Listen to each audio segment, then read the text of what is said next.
Something that as teachers and as students we need to focus on is that we are learning. We're not just finishing worksheets or assignments for a grade.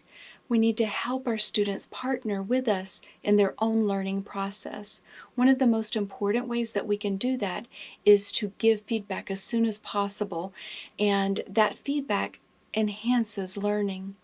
You might want to consider using individual whiteboards for each student, and as you're teaching, have them do problems, answer questions, and then show you. They can hold their whiteboards up all around the room, and you can tell immediately how effective your teaching has been. And if you need to reteach something, you can do so right at that point of need.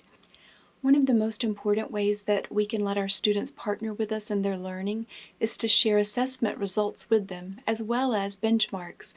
When we allow them to participate in goal setting, we let them be our partner. We can help them see the progress they're making so that they will have hope that they can learn, and they'll work hard to make progress. We want them in their zone of proximal development, and we want to provide appropriate scaffolding and support to them. We can tell them exactly where they are and help them know where we're hoping that they can move to, and they can participate as partners in their learning. We want to maximize learning. You need to know what you are teaching and why you're teaching it, and let your students know why. Have all of the materials and activities prepared and well thought through in advance of your teaching.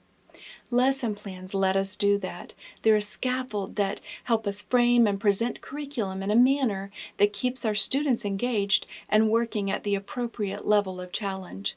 Self-motivation is crucial for success in the attainment of academic goals, as well as to having an excellent and well-managed learning environment.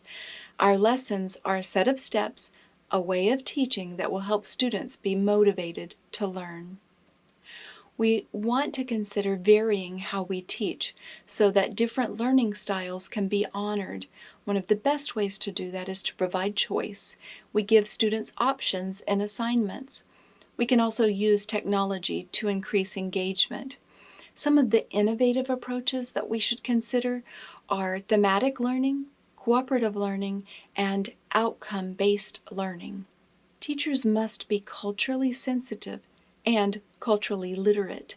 We must explore our own cultural and ethnic backgrounds and critically analyze and evaluate any prejudices or lack of knowledge that we may have.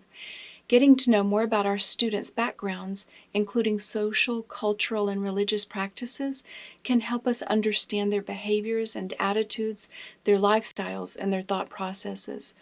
We should have a supportive, nurturing classroom environment that helps students know we care about them and we are looking out for them.